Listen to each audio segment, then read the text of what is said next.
entrevista recibimos a una joven y destacada científica nacional, doctora en astronomía de la Universidad de Leiden y actualmente investigadora independiente en la Universidad de Michigan. Se convirtió en la primera chilena investigadora de posgrado en recibir el prestigioso premio Erika Wendy Schmidt Award, considerado el Oscar de la comunicación científica, que premia los trabajos creativos que conectan la ciencia con la sociedad.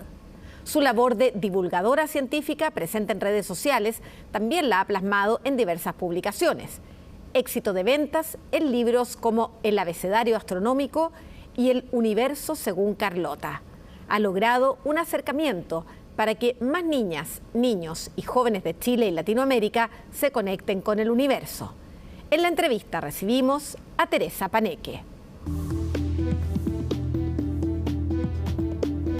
Tere, bienvenida, qué rico tenerte acá en el programa, la entrevista, y qué rico tenerte en Chile también. Sí, feliz siempre de volver a mi país y sobre todo ahora de poder estar conversando contigo. Bueno, porque Tere está ya hace unos años primero estudiando afuera y ahora sigue su trabajo de investigación y como profesora también en Estados Unidos. Exactamente, actualmente llevo un poquito más de un año como investigadora independiente, ya doctora en astronomía y ahora académica también en la Universidad de Michigan. Y mucha gente a veces piensa que esto es porque no puedo hacer ciencia en Chile o prefiero estar afuera. En realidad yo estoy activamente tratando de volver a mi país para hacer ciencia. Chile es el mejor lugar del mundo para desarrollarse en astronomía, pero irse afuera es parte de esa cultura internacional que tiene la ciencia que requiere que creemos redes y colaboraciones para que después, en mi caso, volviendo a Chile, pueda también tener esos nexos y seguir apoyando a el desarrollo de la ciencia en todo el mundo. Hablemos de cómo partió esta historia. ¿Cuándo y por qué te empezó a interesar la astronomía? Yo era una niña muy curiosa, una niña que tuvo el privilegio de tener siempre el apoyo de padres también científicos, pero padres sobre todo muy presentes y siempre han sido como las personas que yo sé que hagan lo que haga van a estar ahí apoyándome. Y creo que eso fue muy importante en mi infancia porque me permitió tener la seguridad de que yo podía explorar distintas alternativas de carrera y me iban a apoyar. Por mucho tiempo yo quise ser profesora, pasé por querer ser actriz, por querer ser abogada, por todas las ciencias posibles y finalmente terminé en astronomía sin saber nada, pero porque me gustaba mucho la física y pensaba que el desafío de estudiar el universo, que es algo que no podemos tocar, con lo que no podemos interactuar, eso me parecía que era muy divertido por el desafío que suponía. Y en ese sentido soy una astrónoma un poco no convencional. Mi mamá dice que soy una astrónoma un poco aburrida porque a mí no me llama la atención la belleza de las imágenes astronómicas, sino que me llama la atención cuando los datos calzan. Me gusta mucho la programación, el análisis de datos, que es lo que hacemos en astronomía, y me gusta mucho cuando la teoría y las observaciones tienen sentido. La imagen bonita es como una consecuencia natural, pero para mí la magia está en poder entender qué es lo que hay detrás de esa imagen bonita. Y ese poder entender tiene más bien que ver con las matemáticas, con la física. ¿Desde dónde te aproximaste a la astronomía? Bueno, yo siempre digo que tiene mucho que ver, yo de pequeña lo que más hacía era leer libros de fantasía y para mí las matemáticas y la física como un lenguaje para interpretar la naturaleza es lo más cercano a la magia en la vida real. Yo creo que poder desarrollar un modelo que replique y prediga los comportamientos, sobre todo en este caso objetos lejanos, o sea, nosotros sabemos hoy en día que nuestro Sol en 5.000 millones de años más va a inflarse, va a cambiar de color, va a crecer, va a ser una gigante roja, actualmente es una estrella amarilla, va a pasar a ser una gigante roja y podemos predecir que eso va a pasar en 5.000 millones de años más porque entendemos tan bien la evolución estelar que hemos sido capaces de generar un modelo predictivo muy bueno y eso a mí me parece casi mágico y yo quería ser parte de esa magia. Esa es mi aproximación a la astronomía. Porque gracias a astrónomos como tú lo hemos visto en otras estrellas, lo han observado en otras estrellas y hemos aprendido cómo funciona nuestro universo. Y entonces en esta niña muy curiosa que finalmente se decide por la ciencia, cuando decimos tú puedes ser lo que quieras ser o le decimos a las niñas que nada te limite, siempre pensamos en carreras como astronomía o incluso ser astronauta, que son carreras como más dominadas por los hombres. ¿Te pasó eso cuando tú llegaste a la astronomía? ¿Era efectivamente un área dominada por los hombres? Bueno, pasa algo bien curioso. Yo estudié en la Universidad de Chile, en la Facultad de Ingeniería y Ciencias, que era conocida por su bajo porcentaje de ingreso de mujeres. De hecho, el año que yo ingreso a la universidad, el 2014, fue el primer año que la Universidad de Chile, en la Facultad de Ingeniería y Ciencias, empieza a hacer el programa de equidad de género, un programa que hoy en día es adoptado transversalmente por muchas universidades y en muchas carreras más allá de las ciencias exactas, pero en ese momento, yo me acuerdo, era la primera vez que se abrían cupos adicionales para 40 mujeres, con el foco de incentivar la postulación de mujeres que pensaran que quizás tenían más posibilidades. En la realidad, la diferencia de puntaje de corte de esas 40 mujeres y del último puntaje era mínimo, pero sí incentivó que más mujeres entraran. Aún así, éramos apenas cerca del 25% de las mujeres en primer año, y entrar a un mundo extremadamente masculinizado, yo creo que es una de esas barreras estructurales, ¿no? Porque yo tengo la suerte, no así varias de mis compañeras, pero yo tuve la suerte de estar en un entorno donde nadie nunca me dijo que no podía, nadie verbalmente me impidió o dudó de mi capacidad de ser astrónoma, pero el entorno masculinizado, la falta de referentes femeninas, yo nunca tuve en mi etapa universitaria inicial profesoras en ramos de matemáticas o de física. Entonces, cuando yo termino los primeros 4 años de mi universidad, que fueron mi licenciatura en Ciencias Mención Astronomía, yo tenía la convicción profunda de que no era lo suficientemente buena para ser académica. En parte por el entorno, por en tus parte modelos, por el estereotipo, claro, porque uno siempre piensa en una científica además y piensa en una mujer que ha luchado contra todas estas barreras, que siempre tiene la razón, que es seca, que es como una ídola máxima, y yo no me sentía así. Yo soy una persona muy normal, yo soy una persona que no tiene siempre la respuesta, soy una persona que no tuvo siempre promedio 7 en la universidad. Entonces yo decía, ¿realmente hay un lugar para alguien como mí en la ciencia que no es una genia? Y ahí es donde tengo la suerte de mi posgrado. Bueno, primero, de nuevo, mi red de seguridad, mi familia, mis amistades, que me dicen, Tere, inténtalo, ingresa al posgrado, ingresa al magíster, ve si es que te gusta. Ingreso efectivamente al magíster en la misma Universidad de Chile, y ahí tengo la suerte de encontrarme con quien fue mi primera mentora, hoy en día amiga, colega, que es la profesora Laura Pérez, una astrónoma muy reconocida también en Chile actualmente, y ella junto con otra profesora, 2 mujeres, me abren los ojos a lo que es tener referentes mujeres cercanas, referentes mujeres en mi área, y a través del ejemplo que ellas dan, yo envisionarme a futuro. Luego en mi doctorado también lo hice liderado por 2 mujeres. Eso fue completamente casual, eran las mejores en mi área, que es la astroquímica de formación planetarias, y ahora estoy trabajando con un mentor hombre, pero tener estas mujeres en mi vida me hizo tener referentes en las cuales de nuevo yo me podía proyectar, y yo creo que es tremendamente importante y parte de estas barreras estructurales que muchas veces sentimos que tenemos que ser pioneras o tenemos que romper todos estos techos de cristal.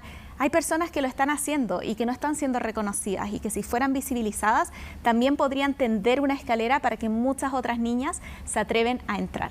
Bueno, y esas mujeres mentoras, esas mujeres que fueron precursoras para ti, que te marcaron un modelo, lo estás haciendo tú ahora, y lo estás haciendo desde el área de la divulgación científica. La Tere, para que ustedes sepan, tiene hoy día más de 500.000 seguidores en Instagram. Es probablemente una de las astrónomas más conocidas en el país, más populares, sobre todo en la gente joven que te sigue muchísimo, y eso tiene que ver con un doble trabajo que tú haces, porque al mismo tiempo que investigas, que estás conectada con los astrónomos a nivel internacional, estás haciendo un trabajo de divulgación, hablando en simple esas cosas tan complejas que ustedes estudian. ¿Cómo diste el paso hacia la divulgación y por qué? Fue una casualidad. Yo, como dije antes, siempre dentro de las carreras que quise estudiar estuvo la docencia, ser profesora. Siempre he tenido mucha vocación docente. Me encanta pararme frente a una pizarra y explicar cosas. De pequeña lo hacía con mis muñecos, luego en el colegio, luego en la universidad en ayudantías más formales, pero siempre conectada a la docencia. Y el 2019 nosotros en Chile tuvimos un bello eclipse solar total en el norte, donde se cantó el himno, se vio de los observatorios, fue como un hito país, donde yo siento también que cambió mucho la cultura de los medios de comunicación de hablar de ciencia, y fue genial. Yo, como de nuevo, soy una astrónoma fome que no disfruta tanto de estos eventos, me quedé en Santiago. Yo estaba haciendo mi magíster, me quedé en Santiago, y en algún momento los medios de Santiago querían, por supuesto, también tener a voces expertas hablando del tema, y eventualmente, como la mayoría de los astrónomos se habían ido al norte, llegaron a mí. Me ofrecieron un par de entrevistas, hablé de la misma manera que yo hablaba en mis cursos o en mis charlas, hablé de astronomía, la gente le gustó como yo hablaba, y me atreví a abrir mis portales en Instagram, en distintas redes sociales, y de ahí durante la pandemia hacer algunos videos más, pero yo creo que no fue hasta el 2021, donde además con la publicación de mi primer libro de la saga del universo según Carlota, se salió de control, y esa es realmente mi visión de la situación. Yo nunca busqué y nunca pensé que esto iba a llegar tan lejos. Yo el 2021 estaba haciendo mi doctorado en Alemania, estaba fuera de Chile, yo pensaba que mi, comillas, éxito era debido al apoyo de los medios y de estar en los medios chilenos, pero desde fuera me di cuenta que solo a través de redes sociales esta divulgación, además en español, que es muy importante para mí hacerlo en español porque hay mucho contenido en general en inglés o para otros perfiles, era un contenido que resonaba con la gente y de ahí yo siempre digo, o sea, creo que por mucho tiempo se ha subestimado el interés que tienen las personas por aprender, por entender y la curiosidad, que es algo tan innato del ser humano. Así que muy privilegiada de poder hacerlo hasta el día de hoy. Bueno, ese interés yo creo que ha quedado más que demostrado con la cantidad de libros de ciencia para personas no científicas que ha habido en los últimos años. El profesor Massa, los tuyos, y hay un montón de otros ejemplos de tremendo éxito literario de libros de ciencia y particularmente de astronomía. Hay algo en el ser humano que nos hace siempre mirar al cielo y querer entender lo que está pasando ahí. Pero te acabas de ganar un premio, yo creo que es importante que lo nombremos y que lo relevemos, que se ha dicho que es el premio Oscar de los divulgadores científicos, o en este caso a ti como divulgadora científica, que es el Eric and Wendy Schmidt Award, el premio de Eric and Wendy Schmidt, por la excelencia en la comunicación científica. ¿Cómo fue recibir eso? Porque fue con alfombra roja, igual sí. Como los premios Oscar. Como los Oscar, en efecto. Es un premio que celebra a comunicadores en ciencia, como tú dices, tanto desde la academia, que es algo muy importante, científicos que estamos haciendo esto en paralelo, como desde los medios. También hay periodistas y expertos en comunicación que se dedican a la divulgación científica.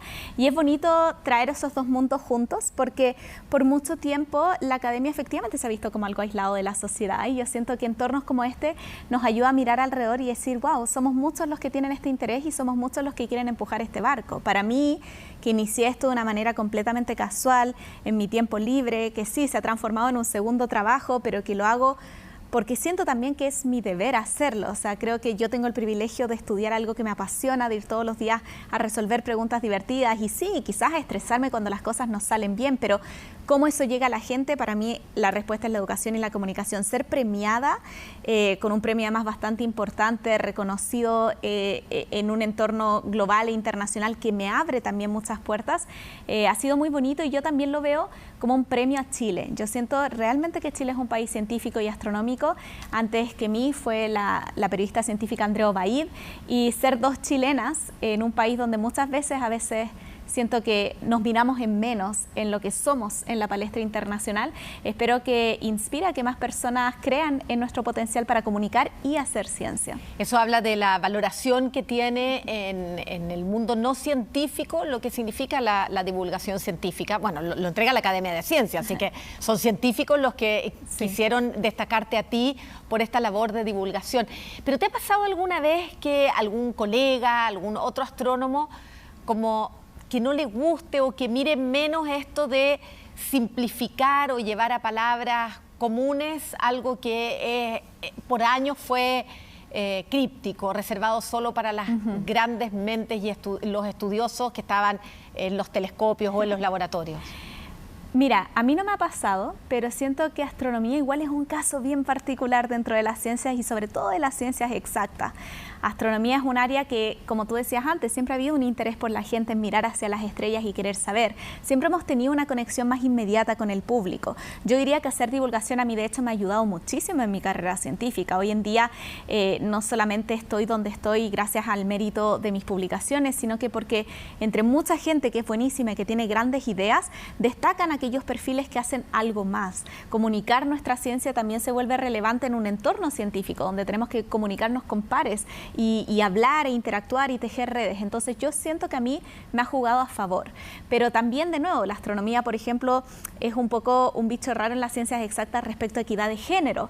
Otras áreas que son afines, como física, matemáticas, programación, quizás siguen siendo un poquito más obscuras, más alejadas, y yo creo que eso tiene que cambiar. Yo creo que si algo también ha demostrado la astronomía, siendo un área que tiene mucho apoyo público y también bastante financiamiento, es la importancia de que la gente, quienes pagan los impuestos, quienes toman decisiones políticas, se sientan cercanos y se sientan parte de esos descubrimientos. Y eso es algo que la astronomía hace, así que he tenido siempre el apoyo de mis colegas, comentarios muy positivos, y yo diría que el único susto que tengo a veces es que, sobre todo siendo una mujer joven, a veces infantilizo un poco mi figura por estar en redes sociales. Yo creo que hay un punto en el cual estoy ahora, que estoy transicionando de ser estudiante ya con un doctorado, buscando de nuevo volver a Chile como profesora, como académica, en el cual hay una transición que quizás los colegas que me conocieron de estudiante y que me conocieron iniciando en redes sociales,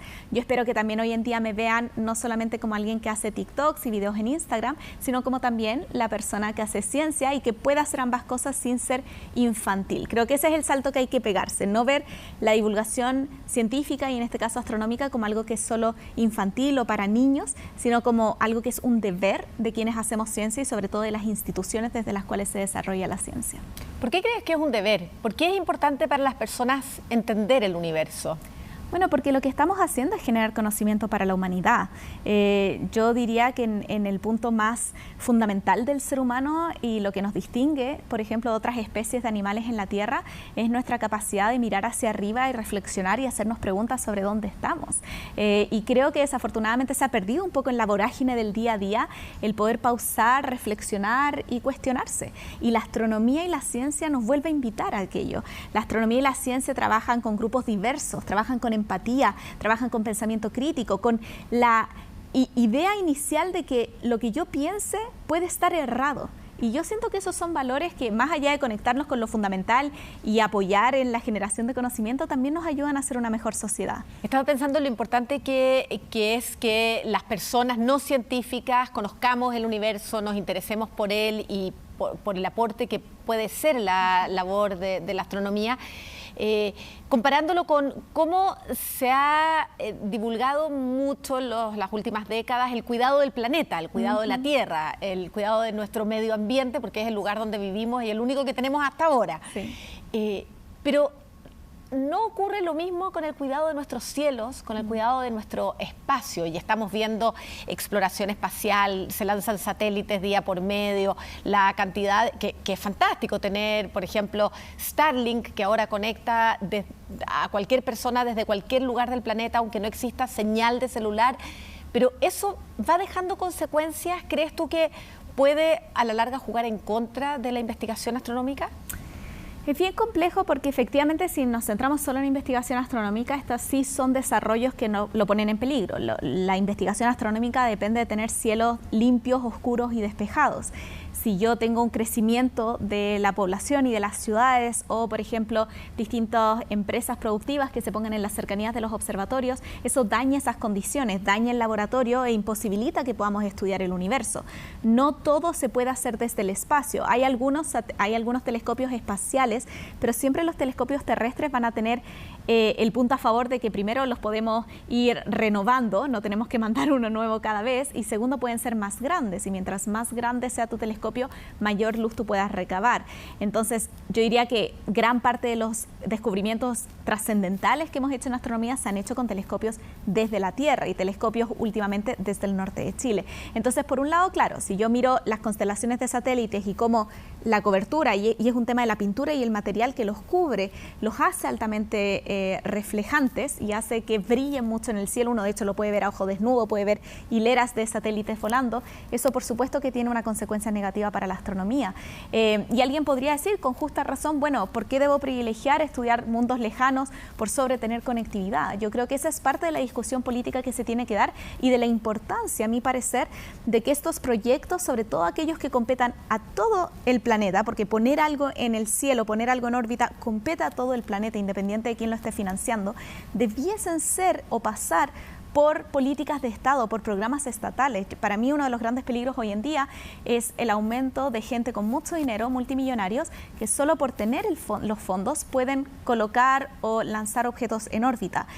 Eso hace muy difícil poder gestionar, controlar a través de acuerdos internacionales ¿qué ocurre si es que uno de esos satélites, por ejemplo, provoca un choque con otros satélites? ¿Qué ocurre si es que se cae basura espacial encima de la casa de otra persona?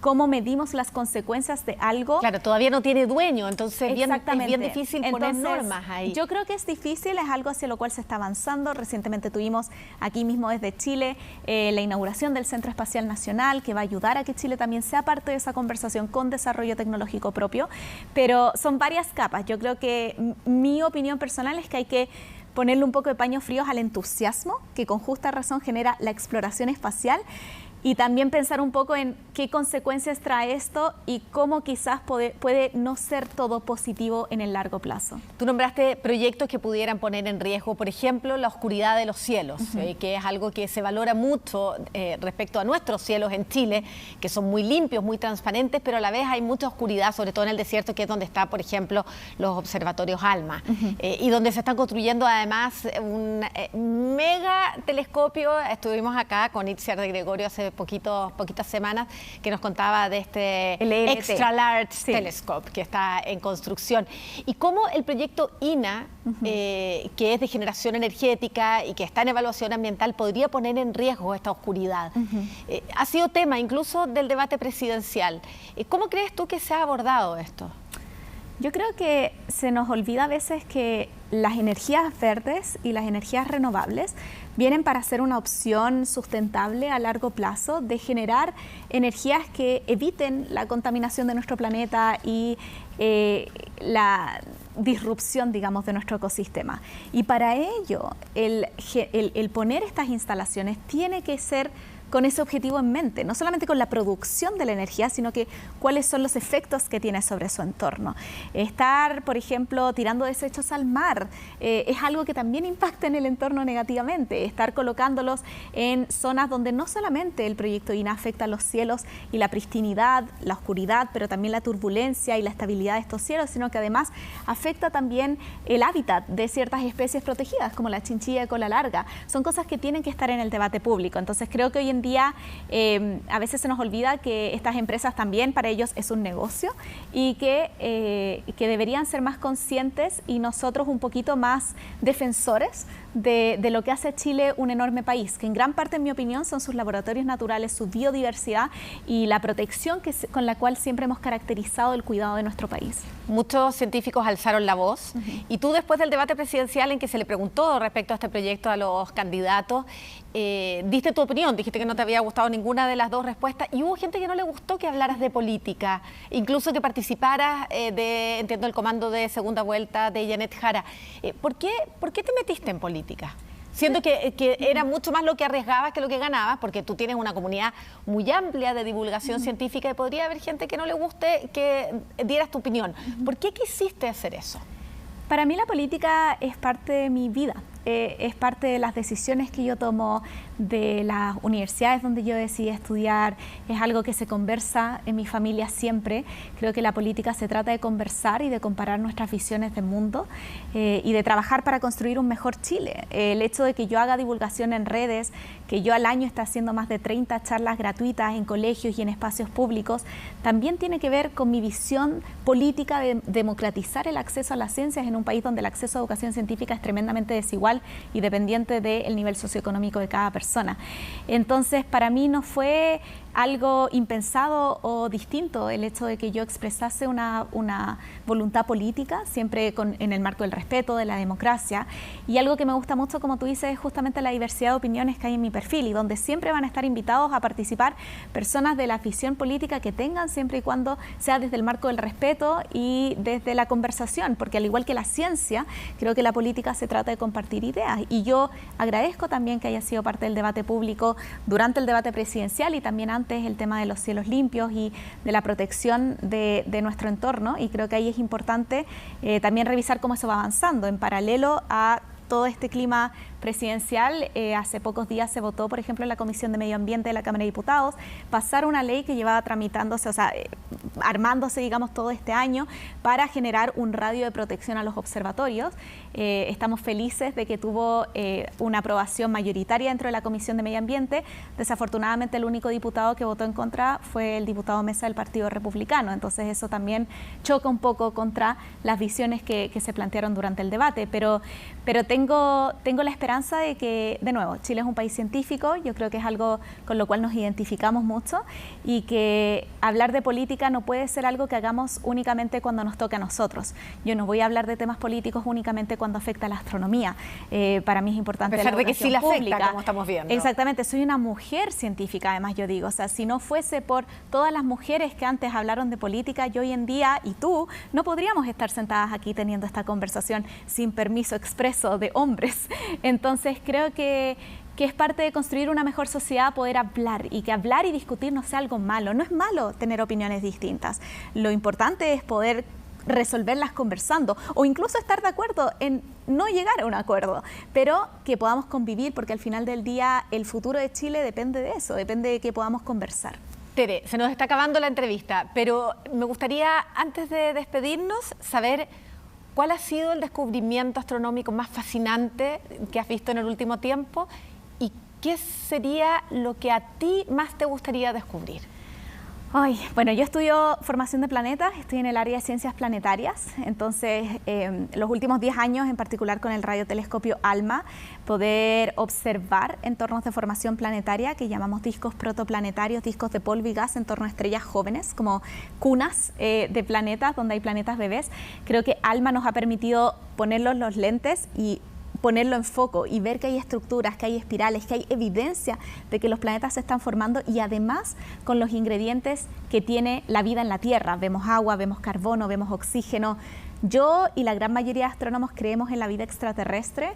Aún no encontramos esa señal inequívoca, pero ese sería el gran descubrimiento que yo espero, no solamente que se haga y lo espero con ansias en las próximas décadas, sino que espero que se haga con los telescopios de Chile y ojalá con el liderazgo de alguna investigadora o investigador chileno, porque como dice de nuevo mi querida amiga Laura Pérez, el siguiente Nobel de Chile ojalá que sea para física o química y que sea de la mano de la astronomía y de nuestros cielos. Bueno, te esperamos de regreso en Chile cuando termines tu investigación y que puedas participar, ojalá, de ese gran descubrimiento. Ahí nos vienes a contar de nuevo. Por supuesto. Muchas gracias, Tere. Ha sido un placer tenerte acá.